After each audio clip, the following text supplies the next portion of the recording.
institusyon noon, ngayon ay isa ng natitibakang pribadong individual. Thank you, Eric. Magandang hapon sa ating lahat. Magandang hapon sa ating lahat. Thank you very much.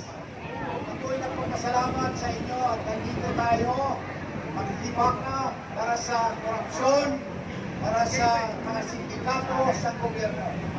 Ako po si Dr. Ronald Dagamat, Kanil Eric, dating Commissioner ng Commission on Higher Education at naging kongresista rin ako ng 10th Congress.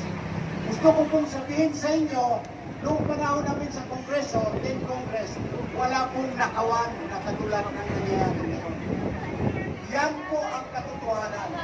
Noong ako'y nasa CHED, mayroon po akong revelation sa inyo. Alam po ninyo, 2023, ang budget ng CHED for infrastructure, inilipat nila implementation sa DPWH.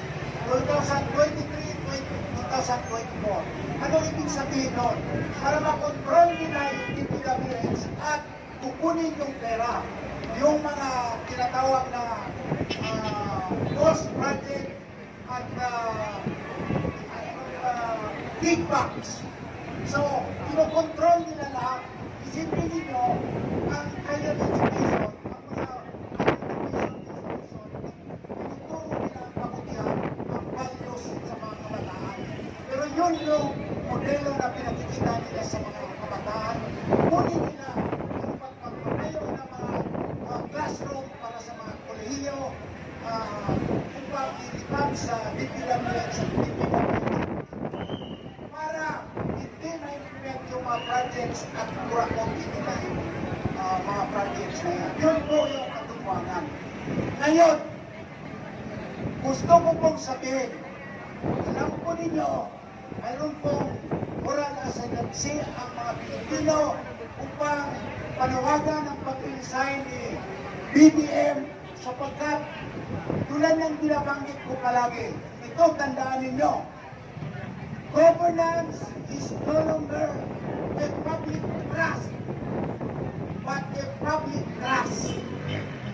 Den of crocodiles and kingdom of syndicates. Sa Tagalog, ano ibig sabihin? Ang gobyerno ngayon ay hindi na tinitiwalaan, pinagtitiwalaan ng taong bayan. Anong tingin ng mga tao sa gobyerno ngayon? Isang basura. Basura ang tingin ng taong bayan sa ating gobyerno. Dahil po